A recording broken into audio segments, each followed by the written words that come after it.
സഹകരണ ബാങ്കിന്റെ സ്ഥാപകനായി ആ സഹകരണ ബാങ്കൊക്കെ ഉണ്ടാക്കുന്ന കഥ വളരെ മനോഹരമാണ്. സ്വന്തം കുടുംബത്തിൽ നിന്നാണ് ഈ ഏലംകുളത്തെ സഹകരണ പ്രസ്ഥാനത്തെ നട്ടുനനയ്ക്കാൻ വേണ്ടി അദ്ദേഹം പണം സ്വരൂപിച്ചത് എന്നത് ഈ പുസ്തകത്തിൽ പരാമർശിക്കുന്നുണ്ട്. പക്ഷേ അതേ സഹകരണ പ്രസ്ഥാനം അദ്ദേഹത്തിന്റെ വീട്ടിനുറ്റിൽ മുൻപിൽ ചെണ്ട കൊട്ടിയ കഥയും ഈ പുസ്തകത്തിൽ ഉണ്ട് എന്നതൊരു യാഥാർത്ഥ്യമാണ്. ചില വിരോധാഭാസങ്ങളുടെ കൂടി പുസ്തകമാണിത്. തീർച്ചയായിട്ടും ഈ പുസ്തകം ഒരു ചരിത്ര പാഠപുസ്തകം എന്നതിനപ്പുറം രാഷ്ട്രീയ വിദ്യാർത്ഥികൾക്കുള്ള ഒരു പാഠപുസ്തകമാണ് എന്ന് തീർച്ചയായും നമുക്ക് പറയാൻ സാധിക്കും. അഷ്ടമൂർത്തി മാഷ പോലെയുള്ള ഒരു മഹാനായ മനുഷ്യൻ എന്തെല്ലാം വിപ്ലവങ്ങൾ, അതിലൊന്ന് സ്വാഗത പ്രാസംഗികനോട് സൂചിപ്പിക്കേണ്ടത്. എന്താണ് വികസനം എന്ന് പറയുന്നത്? വികസനത്തിന്റെ പരിപ്രേക്ഷ്യം എന്താണ്?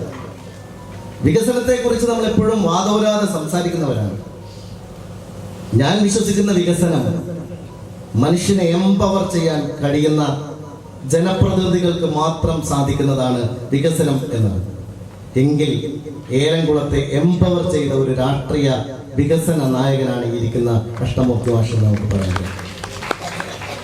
3 വിളകളെടുക്കാൻ കഴിയുന്ന നിലമൊരുക്കാൻ ആദ്യമായി ഇൻഡസ്ട്രിയലൈസേഷൻ കൊണ്ടുവന്ന ഒരു ജനനേതാവ് കൂടിയാണ് ഈ ഇരിക്കുന്ന അഷ്ടമാഷ് എന്ന് പറയാൻ കഴിയും. അന്ന് മോട്ടോറായിരുന്നു, അന്ന് വെള്ളമടിക്കുന്ന പമ്പായിരുന്നു അന്നത്തെ വികസനം. ഊടുവഴികൾ മാത്രമുണ്ടായിരുന്ന, കൂരിരുട്ടിലൂടെ മാത്രം സഞ്ചരിക്കാൻ കഴിയുന്ന ഒരു കാലത്തെ അദ്ദേഹം പ്രതിനിധാനം ചെയ്യുന്നുണ്ട്. 1930 അദ്ദേഹം ജനിച്ചത്. ആ കാലത്തിനൊരു സവിശേഷതയുണ്ട്. രാഷ്ട്രീയം തിളച്ചു മറിയുന്ന കാലം.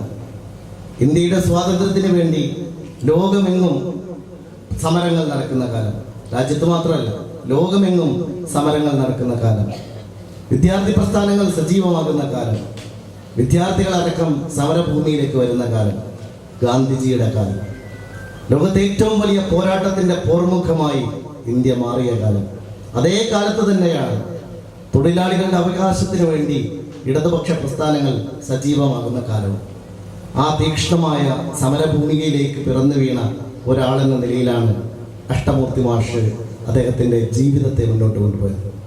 ആ കാലം അത്രയും അദ്ദേഹം സമർപ്പണ മനസ്സോടെയാണ് പ്രവർത്തിച്ചത്.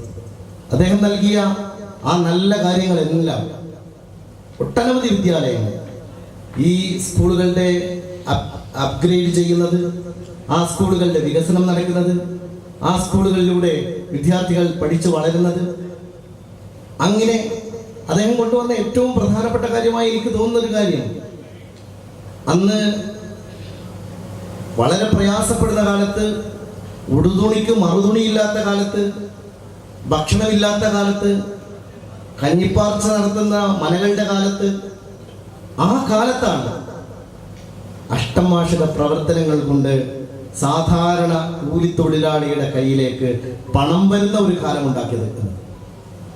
അത് ഏറ്റവും പ്രധാനപ്പെട്ട ഒരു വിപ്ലവമാണ്. എംപവർമെന്റാണ്. ആ എംപവർമെന്റാണ്, ശാക്തീകരണമാണ്. അന്നത് പട്ടിണി മാറ്റാനുള്ളതാണെങ്കിൽ ഇന്നത് വിദ്യാഭ്യാസം കൊണ്ട് നേടേണ്ട ഏറ്റവും പ്രധാനപ്പെട്ട കാര്യമാണ്. ഈ പെട്രോളിന് നമുക്ക് എവിടുന്ന് കൊണ്ടുപോകണോ? നമുക്ക് മണാലിന്ന് വാങ്ങാം. ലഡാക്കിൽ പോകുമ്പോൾ ഒരൊറ്റ പെട്രോൾ പമ്പ് പോലും ഇല്ലാതെ 300 കിലോമീറ്റർ വരെ ഉണ്ട്. 300 കിലോമീറ്ററോ?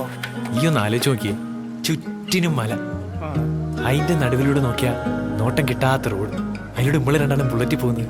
ഈ ഒന്ന് ഓർത്ത് നോക്കിയാടാ. എടാ ബസ്സിലേക്കിട്ട ആക്സിഡന്റ് ഒന്ന് കൊടുത്ത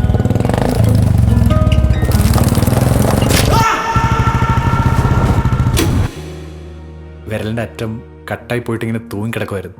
മുറിച്ച് കളയണമെന്നാണ് കൊണ്ടുപോടത്തൊക്കെ പറഞ്ഞത്. കൂടെ ഉണ്ടായിരുന്ന അഭി പറഞ്ഞു നമുക്ക് കിംസ് അൽ ഷിഫയെ കൊണ്ടുപോകാം.